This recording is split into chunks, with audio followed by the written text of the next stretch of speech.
Hello, നമസ്കാരം. Jose Kachippally official ചാനലിലേക്ക് സ്വാഗതം.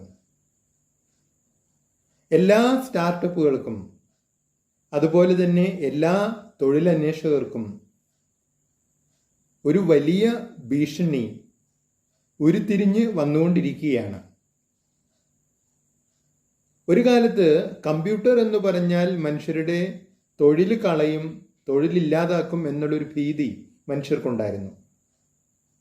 പിന്നെ കമ്പ്യൂട്ടർ മനുഷ്യരുടെ സുഹൃത്തുക്കളായി. ജോലി കിട്ടണമെങ്കിൽ കമ്പ്യൂട്ടർ പഠിക്കണമെന്നായി. കമ്പ്യൂട്ടർ സംരംഭങ്ങളുടെയൊക്കെ ഒരു അവശ്യ ഭാഗമായി മാറി. ഇന്നിപ്പോൾ വന്നിരിക്കുന്നത് കമ്പ്യൂട്ടറിനേക്കാളും ഒക്കെ 10 മടങ്ങ് ഒരുപാട് ശേഷിയുള്ള നിർമ്മിത ബുദ്ധിയാണ് AI എന്ന് പറയുന്ന ആർട്ടിഫിഷ്യൽ ഇൻ്റലിജൻസ്. ഇപ്പോൾ പറഞ്ഞു കേൾക്കുന്നത് ഈ നിർമ്മിത ബുദ്ധിക്ക് മനുഷ്യന്റെ ബുദ്ധിയൊക്കെ കവച്ചു വെക്കാൻ കഴിയുമെന്നാണ് പറയുന്നത്. ഏതാനും വർഷങ്ങൾക്കുള്ളിൽ ഈ നിർമ്മിത ബുദ്ധി എല്ലാ രംഗത്തും മനുഷ്യനെ പിറകിലാക്കും എന്നാണ് പറയുന്നത്.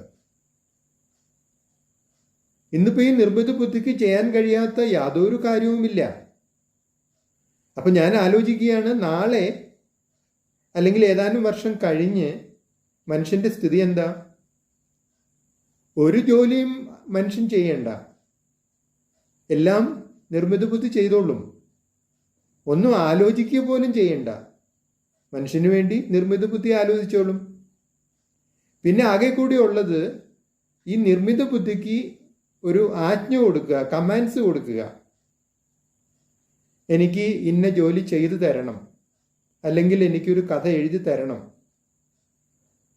എന്നൊക്കെ പറയുന്ന ആ കമാൻഡുകൾ, അല്ലെങ്കിൽ എനിക്ക് കണക്ക് കൂട്ടി തരണം, അല്ലെങ്കിൽ ഒരു ഫോർമുല കണ്ടുപിടിച്ച് തരണം, അല്ലെങ്കിൽ ഒരു പുതിയ ഒരു ഉൽപ്പന്നം ഉണ്ടാക്കി തരണം എന്നൊക്കെ പറയുന്ന ചില കമാൻഡുകൾ, അത് മാത്രമേ മനുഷ്യൻ ചെയ്യേണ്ട ആവശ്യമുള്ളൂ.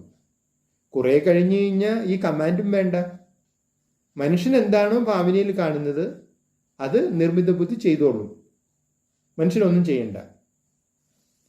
അപ്പോൾ ഏറ്റവും രസകരമായ സംഭവം, ഇങ്ങനെയൊക്കെ വരുമ്പോൾ പിന്നെ ഈ മനുഷ്യന്റെ ബുദ്ധിയുടെ സ്ഥിതി എന്താ? മനുഷ്യന്റെ തലച്ചോറ്, അതിനി എന്തെങ്കിലും ഒരു ഉപകാരം ഉണ്ടാകുമോ? കാരണം യാതൊരു തരത്തിലും അത് പ്രവർത്തിക്കേണ്ട ആവശ്യമില്ല, എല്ലാം നിർമ്മിത ബുദ്ധി ആയിക്കോളും. ഉപയോഗിക്കാതെ തലച്ചോറ് അങ്ങനെ ഇട്ടിരുന്നാൽ തലച്ചോറിന്റെ ശേഷിയും കുറഞ്ഞു പോകും.